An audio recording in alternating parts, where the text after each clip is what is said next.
You're listening to the Options Insider Radio Network. For more quality options programs, visit www.theoptionsinsider.com or search for Options Insider Radio Network in your podcast provider of choice. Listeners can also access all of our programming through our mobile app, available in iTunes and on Google Play. Don't forget to follow along with your favorite programs and submit your own questions for the hosts at twitter.com/options. Facebook.com/TheOptionsInsider or via questions@TheOptionsInsider.com. Ladies and gentlemen, please take your seats and welcome back Patty Schuler. I love getting that introduction. Good morning, everyone, and welcome back. I want to introduce Mike McClain from OCC, who will be giving us an update on enhancing the resiliency of OCC and the U.S. options industry. With that, I'd like to welcome Mike McClain to the stage.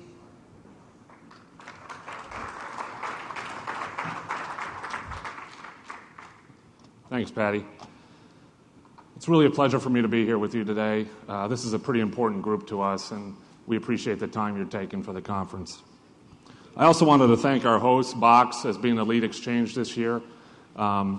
This is, again, a very important conference, and we appreciate all of their support. Sustained growth in an industry like ours is the result of the hard work done by all market participants, and everyone in this room plays an important role in that growth. Exchanges bring buyers and sellers together by providing competitive, transparent, liquid markets. Clearing members and customers have facilitated growth in our markets.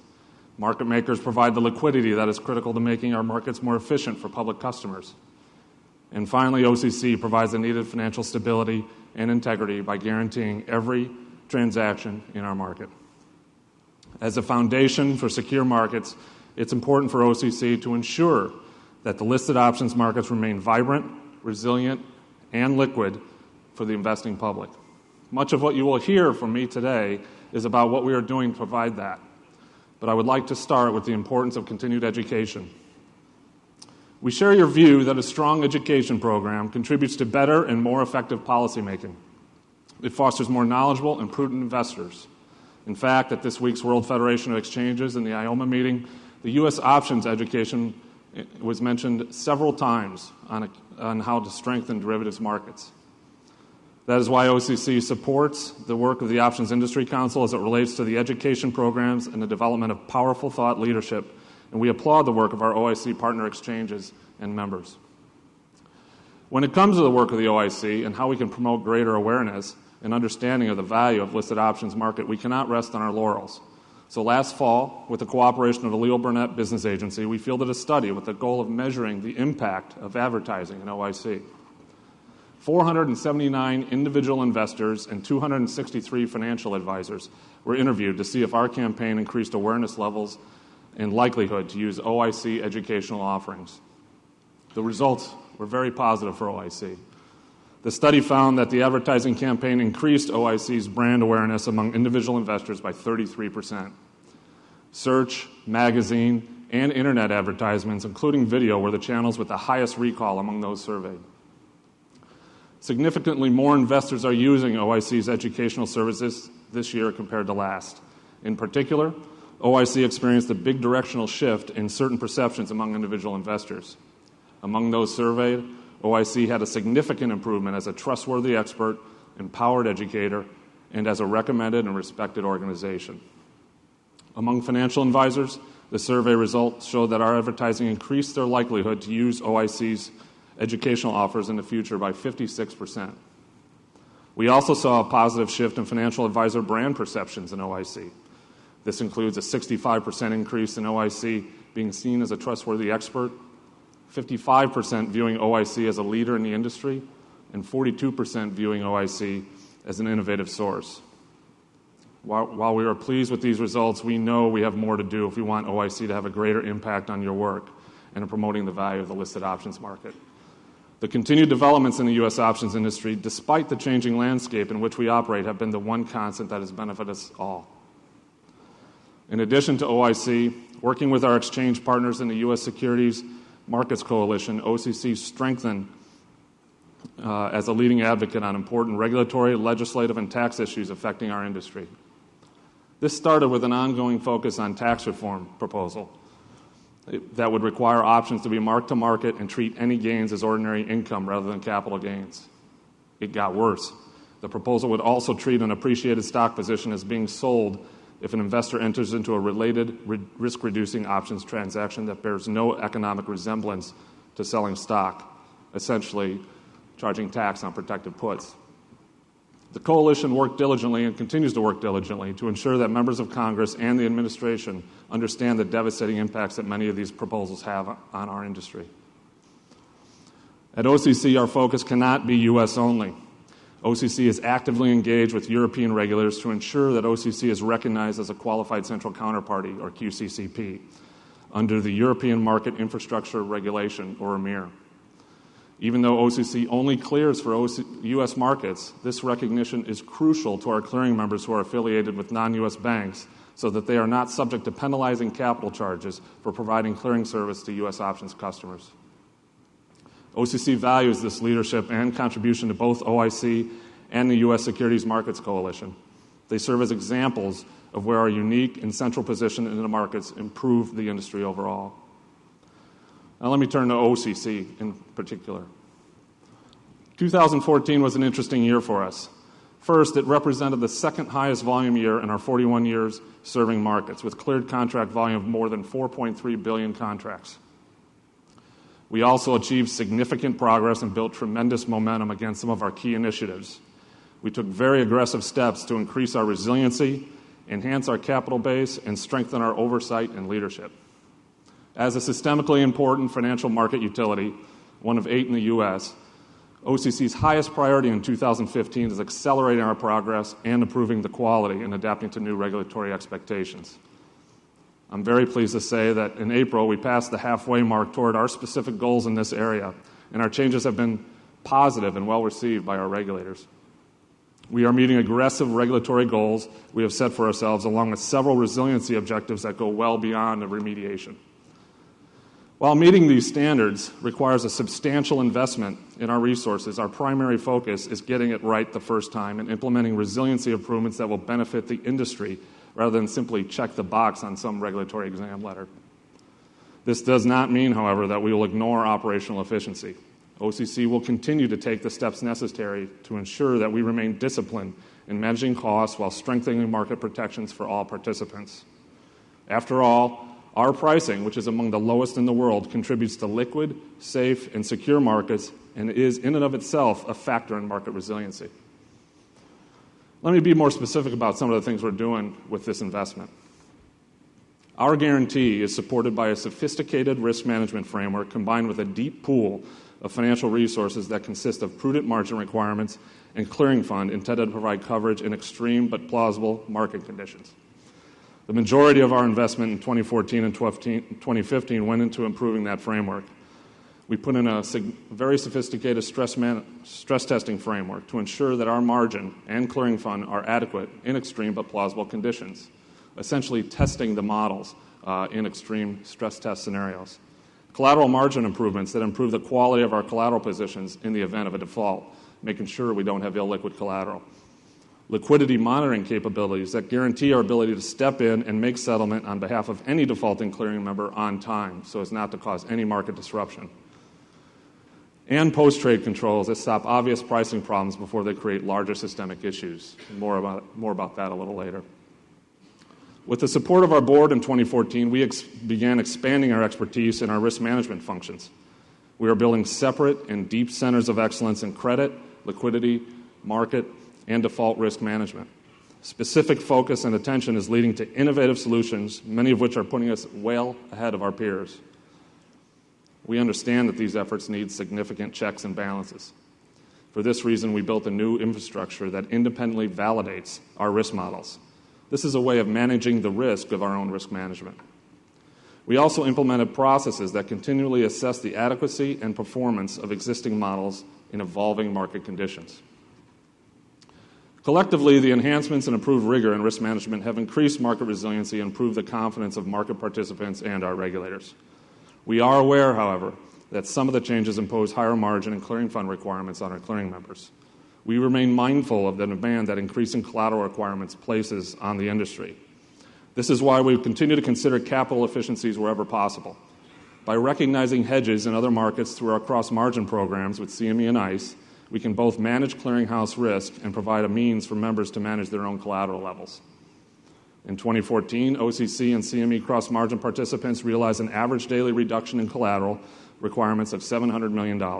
That's about 54% per account in the cross-margin program. Perhaps even more efficient, or perhaps even more significant and a big efficiency, OCC continues to consider the specific collateral posted within the margin calculation itself. This provides another way clearing members can help us help them by awarding credit for quality collateral that offsets OCC position risk. Capital efficiencies like these provide a unique win-win for the industry since OCC mitigates position risk through hedging. Participants reduce their collateral obligation. We remain conscientious of the potential unintended consequences and risks to participants of increasing financial clearinghouse resources. Moving on to operational and business risk. As many of you are aware, and we talked about it today already, the SEC published its covered clearing agency proposal, including new capital requirements that required a large increase in shareholders' equity at OCC. Our board of directors worked extensively with regulators, clearing members, and exchanges as it weighed different capital models. The board concluded that our proposed capital plan was the best option to ensure compliance with the new capital requirements. Other alternatives that were examined posed unfeasible and significant tax, compliance, and shareholder issues. Without a plan, OCC faced enormous fee increases or worse, regulatory compliance issues. Earlier this year, the SEC approved OCC's capital plan through its no objection to our advance notice filing, and our proposed rule change in support of the plan was approved by the SEC through delegated authority to its staff after extensive consideration of comments. Although implementation of the plan has been paused while the SEC evaluates petitions, we remain confident that we are on the right track. We know that not all participants agree on the approach, but we are encouraged and very pleased with the broad support for the substantial increase in the OCC capital. Our intent to ensure that OCC is adequately capitalized, as one market participant defined it in a recent news story, is prudent. This capital plan is a major step forward for OCC. It enables us to meet proposed regulatory requirements well in advance of expected implementation and serves as an example of OCC's proactive approach to regulatory expectations. The plan bolsters our financial resiliency by providing ready access to $364 million in equity capital and allows OCC to refund over $33 million back to clearing members. It also allows us to reduce our fees. While OCC capital is important to business and operational risk, liquidity of the collateral we hold against market risk is key in supporting growth and resiliency in the options markets. We increased our committed liquidity facilities from $2 to $3 billion through the use of a new and innovative approach to committed liquidity. A full third of our liquidity is now committed and pre-funded through a facility established with the pension fund CalPERS. This new facility fulfills our goal of reducing our reliance on clearing members during a crisis when they are least likely to be in a position to support us, a risk known as procyclicality. This new and innovative approach to liquidity has added benefit of diversifying our dependence on banks while their committed facilities contract as they undergo their own regulatory pressures. Increasing our total resources through this innovative solution will facilitate the growth of the U.S. options industry and the futures markets that we serve, while also enhancing OCC's resiliency. Moving to transaction risk. Working closely with our exchange partners, we led the development and adoption of principles-based set of exchange risk standards designed to reduce the risk of unintended activity that could cause or contribute to significant financial loss. Adoption of these new standards represents a major step forward in our collective goal of enhancing industry protections. This was a cooperative effort of our board and our exchange partners, and we are very pleased with these initial steps. I've described a lot of change at OCC, and believe me, I've been there 14 years, and this is probably the most change I've ever experienced in any company, and I think most employees would agree. Effecting this huge level of change requires engaged governance and strong leadership. Our board of directors and staff have spent countless hours on these and many other resiliency initiatives. We asked a lot of our board of directors and employees, and they have delivered. To sustain this high level of change and resiliency, OCC paid special attention to board composition and senior management in 2014 and 2015. We increased the number of public directors on the OCC board to 5 to ensure that we have broad perspectives that take into account public interests when making decisions. The number of new public directors is actually less important than the overall competency and quality of our individual directors, which is very high. Our new public directors are already enhancing the diversity, skills, and expertise of our board, especially in the critical area of risk management. I know that many of you have seen a lot of new faces at OCC. This was also due to a concerted effort to strengthen our leadership team. We tapped outside banking experience with our new Chief Risk Officer, Chief Financial Officer, and Chief Information Officer. To continue to deliver a high level of service to our exchanges, we brought in specific trading and clearing expertise to head up our product development and OIC areas. Finally, we recognize that the business is very unique and can only run efficiently with a lot of OCC experience at hand. For this reason, we identified our very best leaders and promoted from within to fill senior management gaps in operations and financial risk management, where there is now over 50 years of OCC experience in these 2 positions alone. By combining this outside talent and expertise with specific inside experience, we're really getting the best of both worlds. We're achieving very high levels of leadership and performance from the management team. As I noted earlier, our board and executive team has already made significant progress toward our goal of resiliency, and I'm confident we can achieve much more in the coming years. With the team in place and with the continued commitment and dedication of our employees in Chicago, Texas, Washington, and New York, OCC continues to execute on our priorities, meet the heightened expectations of regulators and market participants. Looking forward, we know that we are not alone in this new regulatory landscape. Beyond this year, we have an opportunity to further leverage OCC's unique position in the industry to support market participants in their own risk mitigation efforts. For clearing members, we are working on enhancements to post-trade processing that will enable them to manage their own intraday risk at OCC. For customers and other market participants, we're designing clearing solutions that would reduce the impact of regulatory capital charges on transactions that are not cleared today. For exchanges and liquidity providers, we plan to build on pre- and post-trade controls by looking for ways to implement real-time credit checks and automated circuit breakers. We're very excited about all of these innovations that OCC can bring to the industry and are focused on collaborating with all participants in the design of these solutions to make our markets more secure and attractive to those who rely on us. In closing, the work we are doing on regulatory remediation and improving our capital position is very positive for OCC and for the market participants we serve. Our board of directors, leadership team believe these initiatives will strengthen an already strong clearinghouse. As the foundation for secure markets, we will continue to enhance our resiliency, strengthen market protections, and deliver efficiencies for all market participants. We also will work with you and the OIC to ensure that continued education about the importance of the listed option market remains paramount. Thanks again for giving me the opportunity to be with you today, and I hope that everyone has a very successful and productive conference.